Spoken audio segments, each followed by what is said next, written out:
From mummies of humans to mummies of animals and all of the interesting and fascinating things that come along with unearthing tombs from thousands of years ago. On today's list we are going to be covering part 2 of the top 10 horrifying things recovered from ancient tombs. Starting off this list in our number 10 spot we have KV55. This is a tomb that is referred to by a number rather than a name because we don't actually know who lies inside of the tomb. While this tomb had its modern discovery in 1907, we still haven't quite found the answers surrounding this mystery.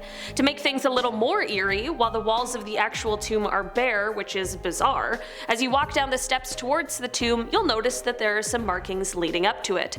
You'll see inscribed on the wall of the entrance the words which can be translated to, quote, "The evil one shall not live again." If this wasn't enough to give you an unsettling feeling, the coffin inside of the tomb has been desecrated with part of the face having been removed as well. So all in all, we don't know a lot about what's going on down there, but it doesn't seem good. In our number 9 spot today we have Chapter 17.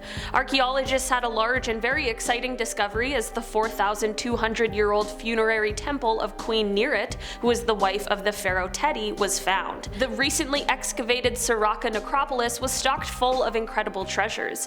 Inside there were over 50 wooden sarcophagi, there was a board game, a riverboat with rowers, statues, wooden masks, a shrine dedicated to the god of the dead Anubis, and there was a burial sanctuary dedicated to the queen.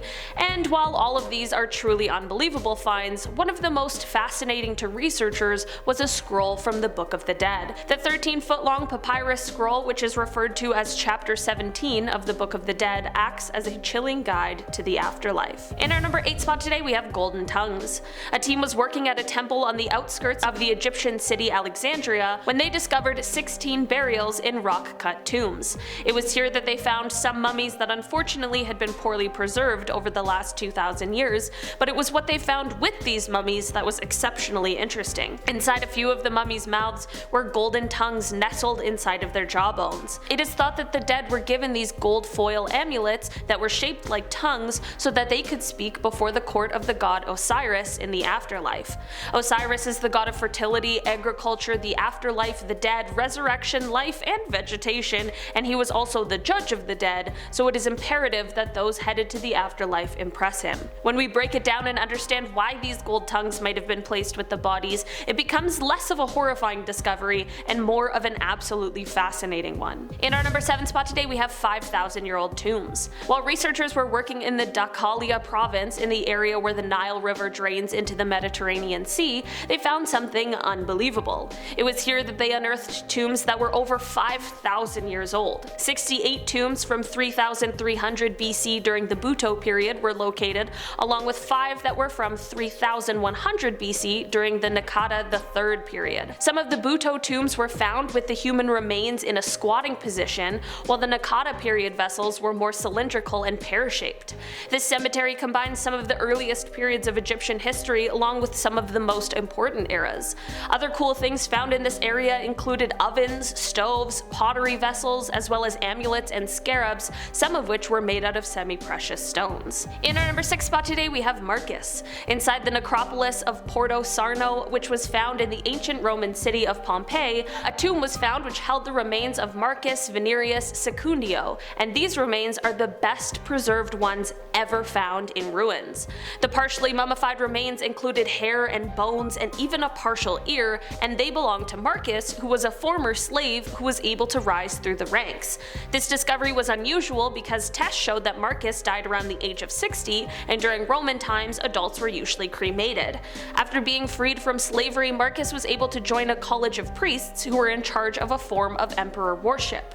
Being buried inside of a tomb is a reflection of the fact that when he passed, he was in good social and economic standing. It is believed that this tomb dates back decades before the eruption of Mount Vesuvius in 79 AD destroyed Pompeii. In our number 5 spot today we have Tomb Storeroom. During the excavations of a 2,600-year-old vast necropolis that sits just south of Cairo, researchers unearthed a tomb, of course, or else why would I be talking about it right now, but here's the thing about this specific tomb. It had a storeroom that was housing about 24 mummies. The tomb was located at the bottom of a 36 feet deep shaft, and the 22 mummies were found along the tomb walls.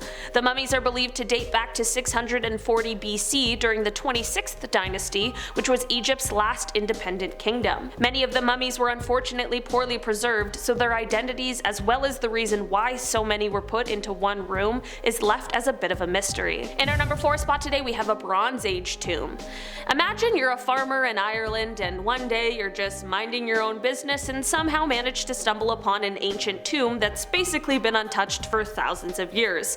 Well, that's pretty much exactly what happened when a burial site was uncovered on southwest Ireland's Dingle Peninsula. Inside this site, researchers found human bones along with items that may give us some insights into prehistoric burial and death rituals. This tomb is believed to date back to the Bronze Age, but unlike other tombs from the time, this one was completely underground, which means that it may be even older than once suspected. The tomb was found during some land improvement work when literally a stone was turned over and it revealed the chamber underneath. In our number 3 spot today we have mice. A couple years ago in 2019, as archaeologists were searching through a well-preserved and beautifully painted tomb that had been found in the Egyptian town of Sohag, the tomb is thought to be from around 2,000 years ago and was built for a man named Tutu and his wife. Other than the human mummies that were found inside of this tomb, researchers also found animal mummies, including dozens of mummified mice. This tomb is one of 7 that were found in the area after authorities found smugglers digging illegally for artifacts, which honestly sounds like it should be the plot of a movie. While I'm sure these kinds of discoveries are insanely important and helpful for all kinds of researchers, finding dozens of mummified animals along with human mummies probably isn't the nicest discovery there's ever been. In our number 2 spot today we have a Gibbon Skull. Gibbons are a type of ape that are often characterized by their swinging ability coupled with their loud, bright calls, and the 8th century Chinese poet Li Bai described their voices as they swung past the Yangtze River. But here's the thing. Today, there are no gibbons that live anywhere near the river. Also, the gibbons that exist now have different fur patterns from the ones that are often depicted in classical Chinese paintings. This has led experts to believe that there must have been another kind of gibbon that has now vanished, and physical evidence of this kind of gibbon might have turned up in the most unexpected place: a tomb. This tomb, which was built for the grandmother of the first emperor of China nearly 2,300 years ago, contained a skull and a jawbone so distinct that scientists believe they must belong to this member of the now extinct gibbon genus. Many surviving gibbon species are now facing extinction, so it is likely that there were others in the past who unfortunately faced the same kind of fate. In our number 1 spot today we have Canopic Jars. This is a discovery that is actually quite a common find in tombs, but that doesn't make it a pleasant one, although there is a reasonable explanation behind this. Canopic jars are often found in tombs, and in 2018 in the tomb of Carabaskin, which was found on the west bank of Luxor, there were some well-preserved jars found. The jars were made of Egyptian alabaster and they most likely held viscera. That's right folks, these jars usually held the organs of the person inside of the tomb.